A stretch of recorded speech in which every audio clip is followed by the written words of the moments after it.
What's up, YouTube? Sanchez405 coming at you on the Warpath. It's Warpath Wednesday. Just want to let you all know I appreciate the comments and the likes that I received from Warpath Review. I think it went really well for my first time. I'm sorry I couldn't keep the promise of getting videos out every day. I bit off more than I could chew. But I appreciate with you guys hanging on there with me. Just getting started out. Y'all, it does not look good for first round pick Josh Doctson. I don't know what's going on. They came in, I think he had that Achilles injury. Came in, he was in a walking boot today. They say it's not going to be more than 2 weeks, but I just think it bodes pretty bad for him. You know, he's a rookie. He's an older rookie at that. He'll be like 23 or 24 at the end of the season. So he's already behind the 8 ball in that regard as age goes.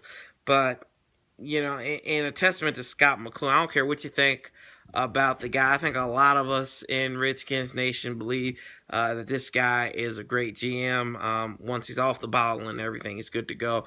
And not messing with Diana Rossini, who kind of broke the story too. That's neither here nor there, but, you know, just adding that in there. Other thing is, you know, Junior Galette's hurt, but I think that's going to lead to...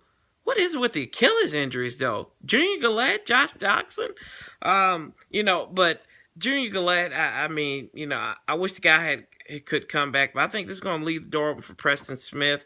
I think he's a double-digit sack guy, and he's going to ball out this year. I honestly believe that, and I think he's going to take the most of this opportunity.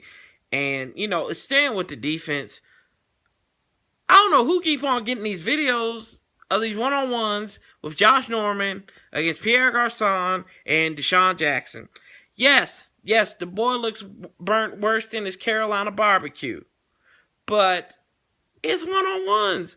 Quarterback, wide receiver, they're supposed to succeed. Jay Gruden's an offensive-minded coach. Of course he wants his wide receivers to look good. And with that being said, don't discount Pierre and Deshaun. They know this is a contract year for them. So they're going to want to make that money. So they're going to show up in practice. They're going to be like, hey, I want to get mine. You paid Josh Norman $75 million to come here? Hey. But, I mean, if Josh doesn't work out, he can always open up a barbecue joint, call it burnt coverage, because they are burning him up. But I'm not worried. I joke, I kid, I'm not worried about it. I think he'll be okay. It's not a big deal. It's training camp. You know, that's going to happen. You know, his big thing is to worry about showing up in a couple of drives against Atlanta next week. Especially speaking of Atlanta, Thursday Thoughts are coming up. That's going to preview the opponents for each week coming up there, besides the bye week. And that's going to be a new segment coming here soon on the Warpath. And another thing, DHall talks about this secondary, going from secondary to getting burnt and everything. He said that, you know, this is the best secondary he's been around since he's been at the Redskins. I still get a little tickle thinking about that. Of course it is. Of course it is. We had names like Chris Horton, Kareem Moore. Yeah, Carlos Rogers was okay. Fred Smoot was okay too. But, I mean, Kevin Barnes, that's a new one. Yeah, he was part of that secondary. They thought he was going to do well. And we have Stuart Schwaggart from Oakland. They thought he was going to do something. And LaRon Landry shooting up probably. He couldn't stay healthy. And, you know, these guys, Reed Dowdy, you can't forget him. He was probably the longest mainstay there. You know, he's been a semi-bright bulb in a dark room for the Redskins. DHall has. That secondary has been good since Sean Taylor? So we're working on 10 years of having a putrid secondary. Corners have been good. You know, it was the tail end, 08 was that tail end where Sean Springs really didn't show up. He didn't play hardly any of that season. If he did, I have to check that. Fred Smoot, yeah, when he came back, after Love Boat scandal in Minnesota, and Carlos Rogers probably was maybe the second best corner at the time and everything. But I just don't know. I don't. I mean, yeah, you polish a turd, yeah, you're gonna get some off of it, but I mean, this secondary has been awful, guys, and it's a, I see where DHall's coming from, but I mean, anything would have been good. You could put college corner, you could put D3 college corners back there, and they might have played better than some of these guys. I mean, I'm not trying to be disrespectful, but that's what it is. And, you could put the crew of First Take who's going to be there tomorrow back there. I honestly believe, I was convinced that the Skins should have started lining up backwards in Mike Shanahan's era, because they were getting burnt.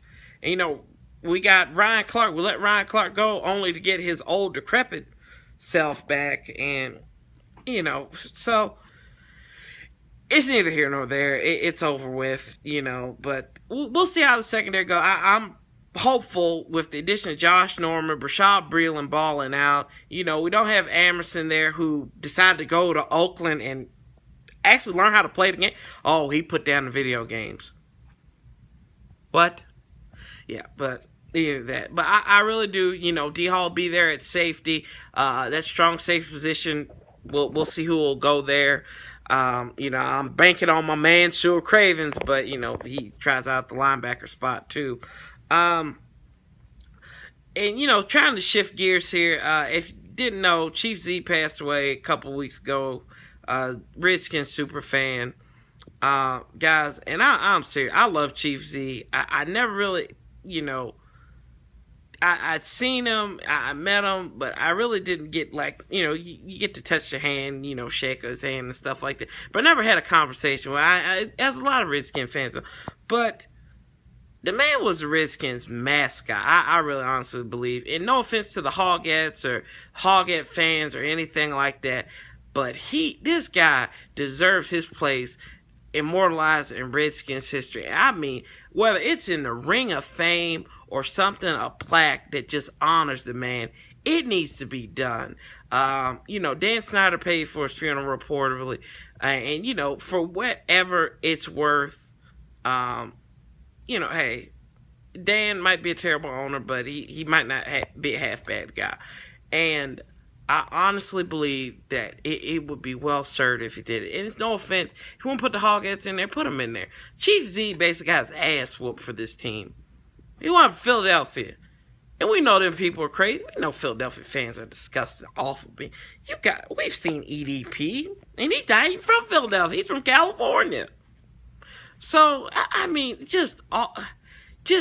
I really think that would serve him, the greatest honor, to be put up amongst the people that he watched and cheered on, as a fan and everything. I mean, I know Dan's done a lot for him, but I think that would be the ultimate goal. So Dan Snyder, Bruce Allen, Tony Wiley, whoever the hell we need to know, let them know, he needs to be in there. He needs to be in the Ring of Fame or something to honor him. And speaking of Ring of Honor, Bobby Beathard, the GM of the Redskins in the 80s, he brought those Super Bowl titles to the Skins, working with Joe Gibbs, get some talent, had that great draft that got most of the Hogs started. He's going to be inducted into the Ring of Honor this year, so great props to him. If you don't know about Bobby Beathard, thank God he didn't make the Ryan Leaf mistake when he was in Washington, as he did when he was with the Chargers. But I mean, everything's coming up real quick now. We're in the season, and I'm looking forward to posting more videos. I appreciate the love you guys get. I appreciate the comments. Comment below your opinions on this video, other videos. Like it, subscribe if you haven't. But and share it on Facebook, Twitter, whatever. I really do appreciate the love. I appreciate you guys. You guys help me look at things, in a wider perspective than what I thought. box outside, and I'm like, hey, I didn't think of it that way. And probably when somebody comments on this video, I'll be like, hey, I didn't think of it that way. So, I appreciate you guys. As always, love, peace, and hail. And I'll be talking to you here soon. I'm out.